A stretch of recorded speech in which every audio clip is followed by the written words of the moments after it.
Bismillahirrahmanirrahim. Today I am going to discuss about Curtius rearrangement.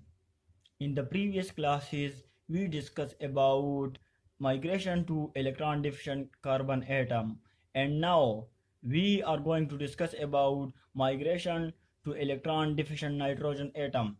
So Curtius rearrangement was first defined by Theodore Curtius in 1885.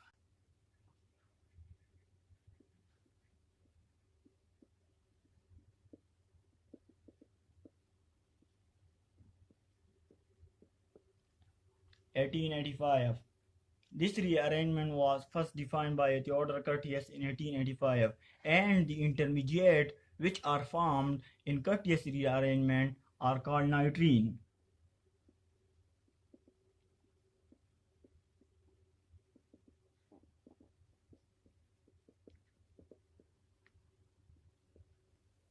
Nitrene. Solvent can also play an important role in Curtius rearrangement. If we use aqueous solvent, then the product you will obtain is primary amine. If we use aqueous solvent,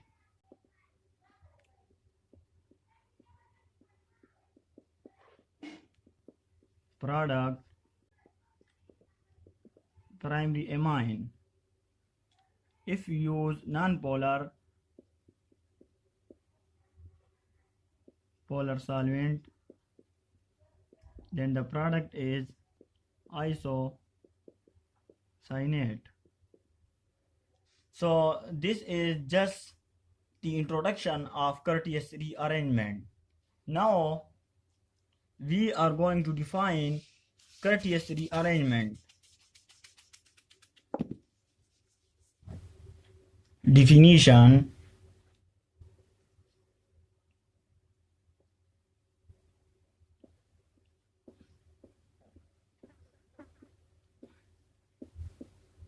the rearrangement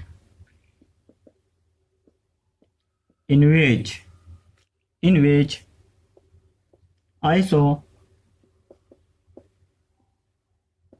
isocyanate are formed by thermal decomposition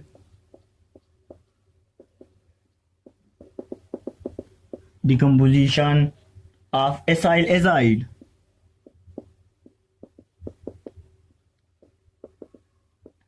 are called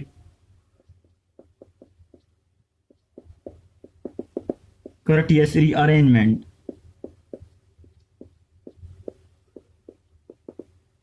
Acyl azide, the formula of acyl azide is N3. Also can be written like this.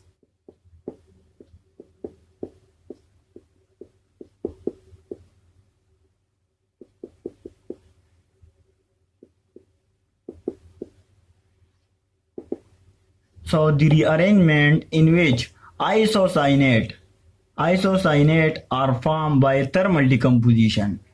जब हम acyl azide की thermal decomposition कराते हैं तो हमारे साथ product में isocyanate बनता है. So this rearrangement is known as Curtius rearrangement.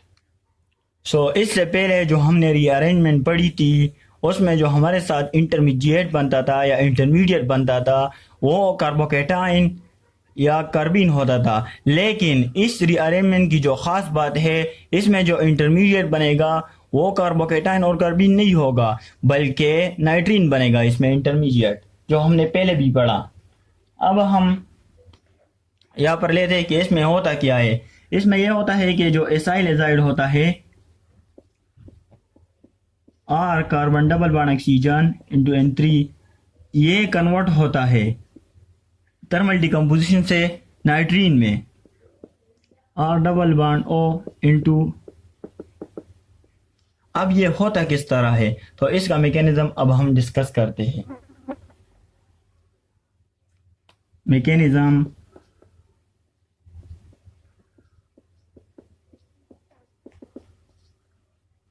if we are acyl azide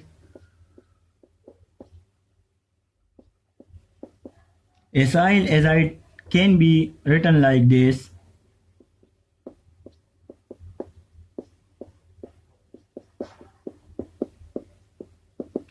यहाँ पर नेगेटिव चार्ज, यहाँ पर पॉजिटिव चार्ज और यहाँ पर lone पेयर ऑफ इलेक्ट्रॉन।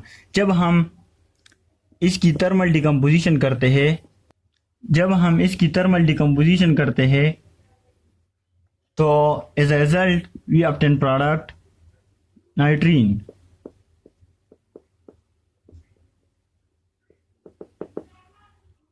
अब रीअरेंजमेंट स्टार्ट कहाँ से होती है? रीअरेंजमेंट इस नाइट्रीन से स्टार्ट होती है, जो इंटरमीडिएट कट एसिड रीअरेंजमेंट में बनता है।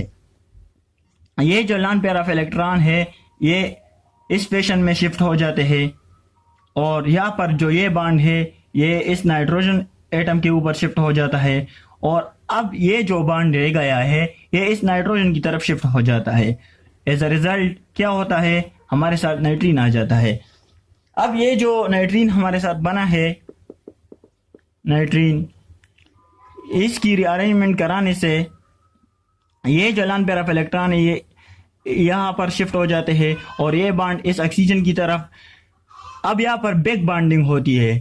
ये जो नेगेटिव चार्ज यहाँ पर क्रिएट हुआ है, ये वापस इस कार्बन की तरफ शिफ्ट होकर यहाँ से ये ग्रुप निकाल लेता है। तो हमारे साथ क्या बनता है?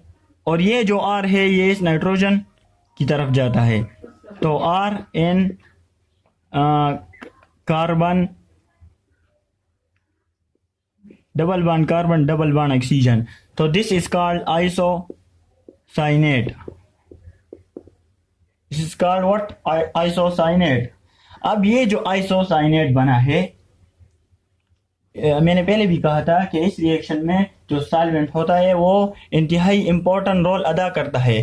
तो अब अगर इस आइसोसाइनेट के साथ हम, ये आइसोसाइनेट है, अगर इसके साथ हम, अगर इसकी रिएक्शन हम वाटर से कराते हैं, तो यहाँ पर प्लस और यहाँ पर माइनस, यहाँ पर प्लस, यहाँ पर माइनस।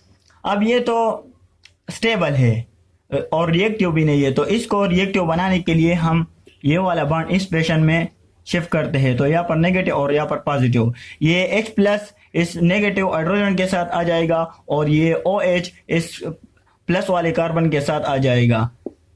तो प्रोडक्ट जो हमारे साथ बनेगा वो RNH single bond carbon atom O और यहाँ पर H डबल बॉन्ड O।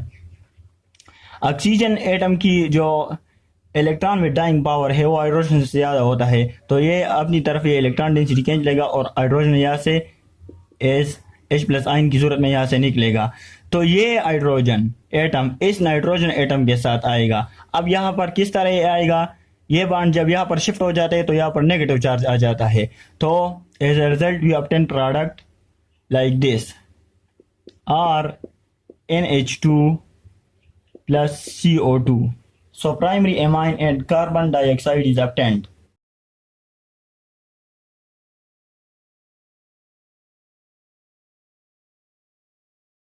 अब अगर हम इस आइसोसाइनेट का रिएक्शन इथाइल अल्कोहल से कराते हैं,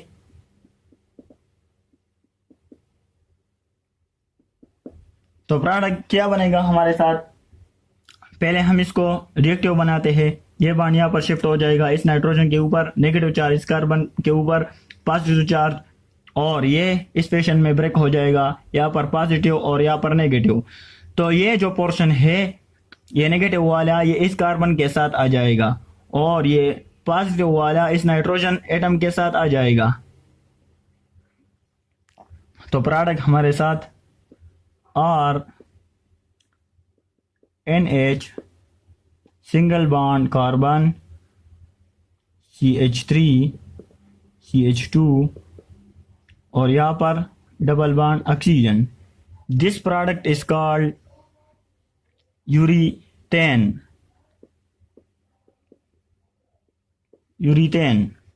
ये तो सेकंड हो गया। पहले हमने वाटर के साथ आइसोसाइनेट का रिएक्शन किया है, दूसरी बार हमने यहाँ पर इथाइल अल्कोहल को लिया है और अब हम लेंगे मिथाइल अल्कोहल को।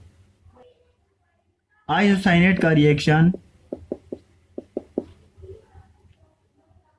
मिथाइल अल्कोहल के साथ कराते हैं।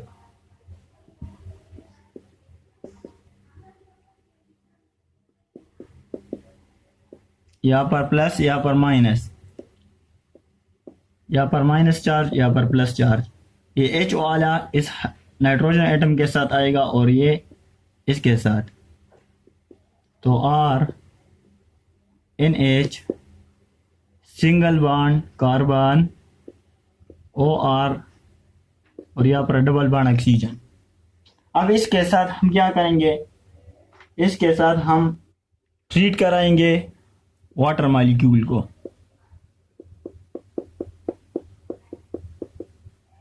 तो ये यहाँ से ब्रेक होगा, ये बॉन्ड यहाँ पर आएगा और ये बॉन्ड यहाँ पर, तो इस नाइट्रोजन एटम के साथ ये H प्लस आ जाएगा और ये OH इस R ग्रुप के साथ जाएगा। तो प्रोडक्ट हमारे साथ RNH2 primary amine plus carbon dioxide plus methyl alcohol. So this is the resultant product of Curtius rearrangement.